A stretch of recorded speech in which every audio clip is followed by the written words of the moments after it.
What's going on, people? We are Tottenham TV here, back here for the last player ratings of the season.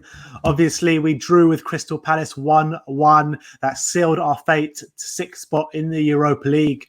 It was a game where Jose Mourinho clearly knew what was going on at Stamford Bridge and clearly acted accordingly. And he said it himself, didn't he, Sim? So I don't think there's too much to read into these player ratings and too much to read into this game and how we played. But let's dissect it and talk about player ratings anyway. And let's get into it. Let's start off with Hugo Lloris. We gave him a 6. Apart from the goal, didn't think he had much else to do. He couldn't do anything with Schlupp's goal. But apart from that, he was fairly untested. Yeah, I think what he did do, he held on to a few nice shots and things like that. He was showed some good goalkeeping. But other than that, it wasn't a game where Palace had a great lot of chances. It was a bit of a dull game, wasn't it? There wasn't momentum at the other end. But I think, he did all he could. He did what he could in a good way. But other than that, it was a fairly quiet day for him. Yeah. Let's move on to Serge Aurier. We gave him a 6. I thought with Serge, it was a very Jekyll and Hyde performance. There were some great moments in there, some awful moments, the standard Serge Aurier. But what good things I want to say about Serge, I don't really want to concentrate too much on the bad stuff, but he made some really important interceptions on the right-hand side and some really great challenges as well, inside the box, just outside the box. So, but apart from that, he just, every time he got the ball, kind of just led the passes astray and that kind of stuff. So we gave him a 6, which I thought was pretty fair. Yeah, I think it was a bit frustrating. He was in a few promising positions again and again. He couldn't get it past the first man with his crossing like so many times. And it's becoming a bit of a theme for him in that sense, which is a bit frustrating. But he's starting to cut out the defensive mistakes, I feel, at least. He's up against Wilfried Zaha, who's no slouch, who's always going to be very difficult to deal with. And I thought he dealt with him fairly well. Zaha had a fairly quiet day, although, his form has been impacted by him wanting to leave. I think Aurier did have a fairly decent day defensively yesterday. Yeah, it's a weird one with Serge Aurier because when Jose came, you would say his strengths were crossing into the box and getting forward and his weaknesses were defending. But recently he's kind of showing the opposite. Yeah. I think he's starting to change his ways a bit, and hopefully that could bode well for next season if he can improve defensively, because Jose isn't going to tolerate these individual mistakes game after game. He's just not going to. And he is for now because he has no other option. But come next season, if Serge doesn't back up his ideas, I think he'll be out the team. Yeah. We're looking for a right back anyway. So yeah, exactly. Let's move on to Ben Davies. We gave him a 6. I thought it was an average display from Ben Davies. There was really lacking in quality, to be honest. I don't think he made one good pass into the box, except for that one where Lucas Moura volleyed his shot. But apart from that, there's not too much to note of Ben Davies' performance, I thought. Yeah, it was a fairly quiet day for Ben Davies. I think he wasn't dealt too much trouble by Townsend. Townsend pretty much gave him an easy ride, I felt. And he didn't get forward much. It was Ben Davies, as he does, just stays back and defends. And there wasn't enough. Sometimes he does good passes into the central midfield, into like Lo Celso, and into the forwards. And he wasn't fighting Son enough either on the left-hand side. They weren't combining enough. So, defensively he was fine. But I think for the most team, attacking-wise, it was pretty non-existent. Yeah, it was just that one ball over to Lucas where he hit that head volley. But apart from that, which was a great goal from Lucas. It's not like it was it wasn't Gilwed's chance, was it? So yeah. Let's move on to Toby Alderwiereld. We gave him a 7. Absolutely, pretty much flawless since he's been back into the side. And I thought again a good performance against Palace. I thought he's very composed. I don't think many chances came through his side. But yeah, some nice pings over the top. But apart from that, just a quiet day for him. Yeah, I think, Jordan Ayew, I think he got booked for fouling Jordan Ayew. I think the only time that Ayew got away from him the whole day. I think another pretty good second half as well. Toby, yeah, with the header Yeah. from the corner. That's true. I think it was, again, as you say, he's been so good since the re-sign. It's so good to see him back in this form. And I think for himself, he needed to step up and show that he still has it to be as good as he was a couple of years ago, because people are starting to doubt him. And I don't think anyone's doubting him anymore. I think we now know that. I think Toby knows that the time is now. With Jose in charge, the team is ready for him the defense to be built around him again. And I think he's up for the challenge, it looks like. Definitely. And let's move on to his partner, Eric Dier, coming back after his fourth game ban. We gave him a 6. I actually wasn't that impressed with Eric Dier. I thought most of the chances came down his side. I just felt Davinson Sanchez was a bit harshly done by coming out the side for Eric Dier. I don't think he was as composed as Toby Alderwiereld. I think he was trying a few pings as well over the top. But yeah, I wasn't too impressed with Eric Dier. I think him and Davies will probably feel a bit annoyed about the goal. I think they were definitely, both those players were closest to the ball, and I think Dier wasn't awful, but he didn't exactly. Like on the ball, you expect a bit more from him. I think there was one moment where he was charging into midfield and he got near the box, and that was nice. But I think we'd like to see a bit more from that from Dier, because I think he has that capability. I think he found a few good long passes across the box and stuff, across the pitch. I mean, crossfield passes, which I think he's definitely starting to develop more. And I'm excited to see this Toby and Dier partnership blossom. But I do feel like Sanchez was a bit harshly treated, because I think he's done quite well. But I don't think Dier did anything especially bad. He could have done a bit better for the goal. From what I've seen, Toby and Sanchez is our best centre-back pairing. That's just from what I see. I'm not so sure just yet, because Sanchez and Toby have played a lot together under Pochettino as well, not just under Jose. True. They've had a lot of time together to get this partnership going, and I think the last few weeks we started to see it really blossom. But I think Dier and Toby could really be a good partnership as well, because it reminds me a bit of Jan and Toby, because they're two ball-playing centre-backs, capable of moving into midfield as well. So that's why I'm a bit more excited about that one. Yeah, just the thing is, Eric Dier's got nothing on Jan Vertonghen, let's be honest. That's true. But I'm just hoping his time in midfield can set him well. All right, let's move on to Moussa Sissoko. We gave him a 5. I thought that he tried to drive the team forward, but it was just so frustrating, because every time he got the ball, his touch just let him down, literally every time. It was just so frustrating, this display from Moussa Sissoko. And then he kind of picked up an injury. It looked like he pulled up with 20 minutes to go. But all in all, it wasn't a great display from Moussa.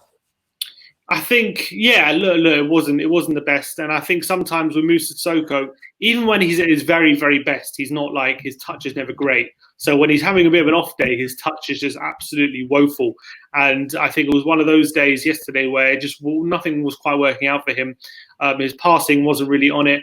And it was one of those days where you feel like this guy needs upgrading in the first team. There's some days where you feel like he's really good, he can really contribute.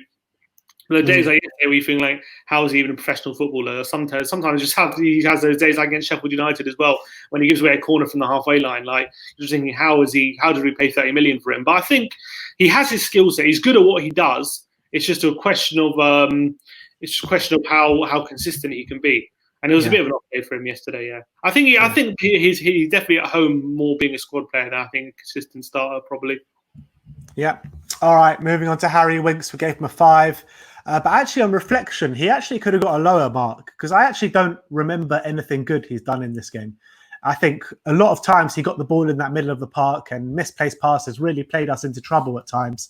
And yeah, like I said, I really can't remember too many bits of quality that he showed. I think his performance really, really lacked quality. And when you're comparing it to his last 3 or 4 displays, I thought it was the worst one by some way.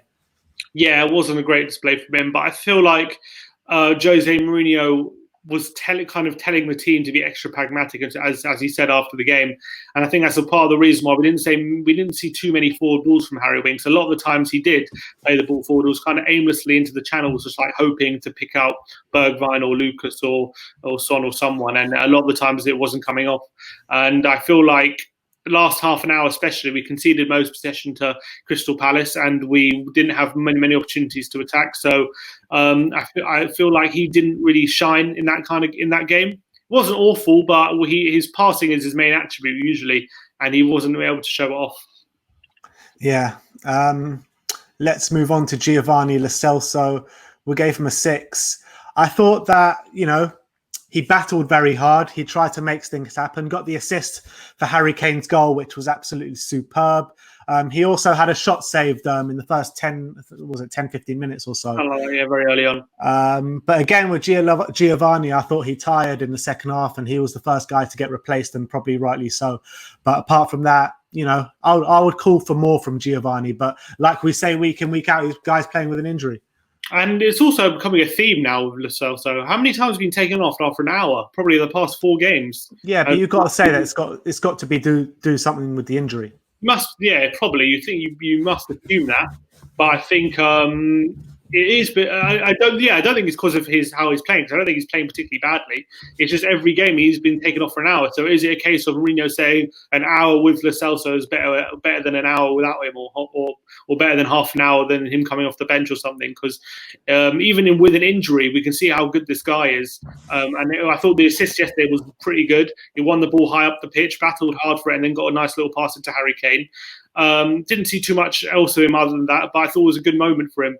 And hopefully next season, fully fit, we'll see him contributing a lot more further up the pitch. But I think he definitely has what it takes to really fit into this Mourinho system with his tenacity and as well complementing his on-the-ball skills. Yeah. Let's move on to Lucas Moura. We gave him a 4. His lowest rating in a while for Lucas Moura. But I thought it was back to the old Lucas Moura in this game, running down blind alleys.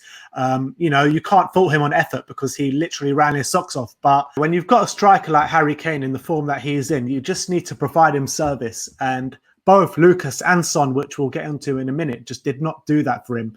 There was one moment where he literally took it past their whole team and even the keeper, but there was no one in the box to tap that home. But apart from that, I think this performance really, really did lack in quality from Lucas Moura. Yeah, he was back to his frustrating best, Lucas, I felt. But I think apart from that run, what did he do? He had that chance with the volley, which actually wasn't a bad effort. It would have been a great goal for him to score it, and it was actually just wide. But other than that, I mean, to be honest, I don't think he was the only attacker who was pretty wasteful and didn't provide too much going forward, because I think we were just playing so defensive, especially in the second half. Knowing a point was good enough, but I felt like he didn't do enough with the ball. And when he had the chance to put a few crosses in or build some attacks, he was pretty wasteful. And that's what he's not been, exactly what he hasn't been in the past few games, which is whenever he's had the chance to attack, he's been clinical and he's been attacking with intent, getting assists and good through balls, but it wasn't one of those days. Yeah, exactly. And let's move on to Heung Min Son. We gave him a 4. I thought his decision-making was pretty woeful. I think he struggled really badly for quality as well. And as well, like I said for Lucas Moura, when you've got a striker in the box like Harry Kane, who's on such form and so sharp, you just got to get the ball to him. And these wingers just failed to do that. They really did. I think he dragged one shot wide in the first half, but apart from that, I don't remember too much of note. Yeah, it's a very, very quiet day for Son, and he got taken off very quite early. I think it might have been our first sub. Yeah, I think when he got taken off. Lo Celso was the first one to go off. Oh, he was subbed off fairly early on. I think and then Dele came on for Son, didn't he? Yeah, Dele as well didn't have a great cameo, but I think Son. Yeah, it was a really quiet day. I think he was doing most of his work defensively.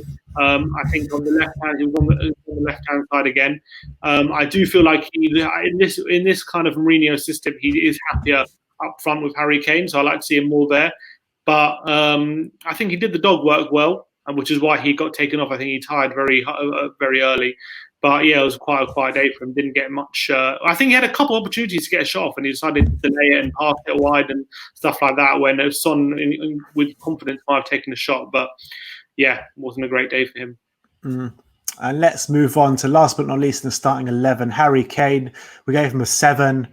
This guy is just in such form at the moment. He is so sharp. He's looking back to his literal best. And it's not just me getting carried away. He is looking back to his best. He was feeding off absolute scraps yesterday. And that, to show his sharpness in the box with that one touch and finish, was absolutely brilliant. And it just showed how sharp he is. But apart from that, I think he literally had no service whatsoever. Yeah, it was his only chance really of the game. A few opportunities to cross the ball into the box, and the ball either was overhit or it hit the first man.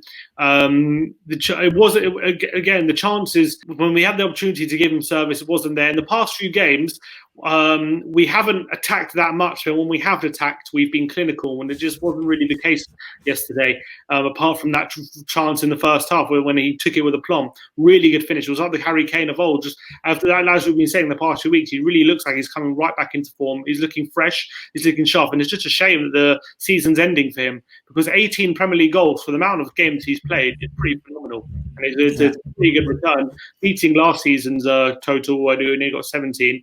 So I think he's going to be disappointed that the season's going to end. But 34 goals for club and country in total this season. Another season over 20 goals for him.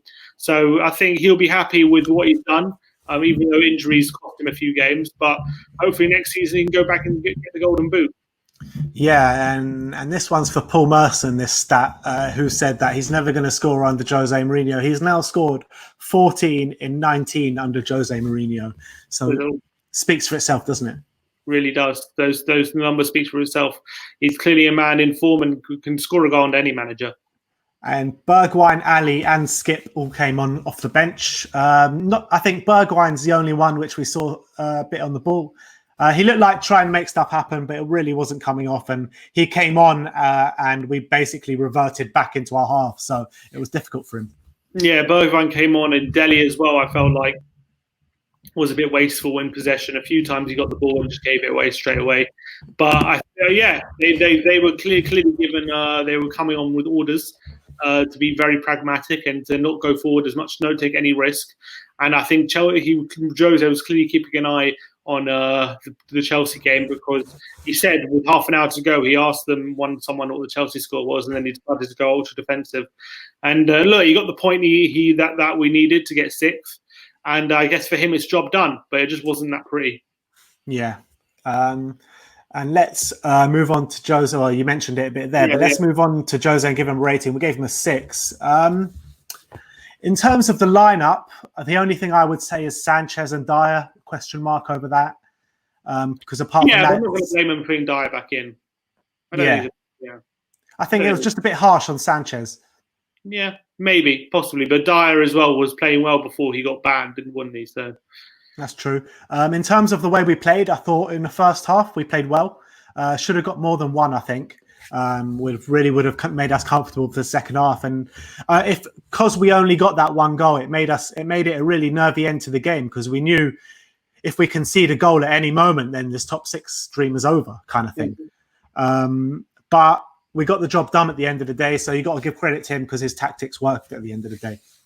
Well, that's Jose, isn't he? That's the problem I have with Jose sometimes, is that it's good on one side. He adapts to the opposition a lot. His tactics are always based on where the opposition is weak and where they can be got at, and where he thinks, and he always adapts his game, his man management game, tactically to the opposition.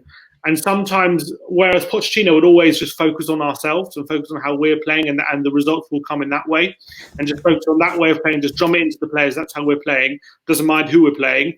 But sometimes that we could be outdone tactically. But sometimes I feel like for Jose, we just got to get that win. I know we were drawing and it was good enough, but if we would have conceded one goal, one lucky deflection, and that's it, it's done. If we go out and try and get the 3 points and try and win the game and make sure we do our job, then we can't. Then we don't leave anything. Or if Wolves score 2 last-minute goals, that could have easily happened as well. Exactly. So that's the frustration I have there. The fact that we didn't even. It's just the fact that we didn't even try at all to go for the winner. It's just a bit annoying. And it wasn't pretty to watch at all. But look, credit where it's due. He did get the job done. We got the draw, which is all we needed. So I think he would argue that if he heard that Wolves were getting back in the game, then maybe he would have gone more attacking. But I don't know. Look, it's been a good end to the season, all in all, most of it. I think since the restart, we've improved a lot. I think Jose is drumming into the players how he likes to play, and I think that the more time he spends with the squad, I think the better we're getting. And I think I'm excited to see how he will perform with a few or more of his signings next season, and a bit more time on the training pitch, because it's promising signs. But yeah, that's it. I think it wasn't the best game yesterday, but he got the job done. Pretty much the bare minimum. That's what he did yesterday. Yeah. Well, there you have it. That is the last player ratings of the season. To be honest, I don't know about you, but I am happy to see the back of this season. Yeah. I know that we wish the season would have gone on longer because we start to pick up form and Harry Kane and all that. But I'm just happy to see the back of this season. Roll on 6 weeks for the new season. That is your last player ratings of the season.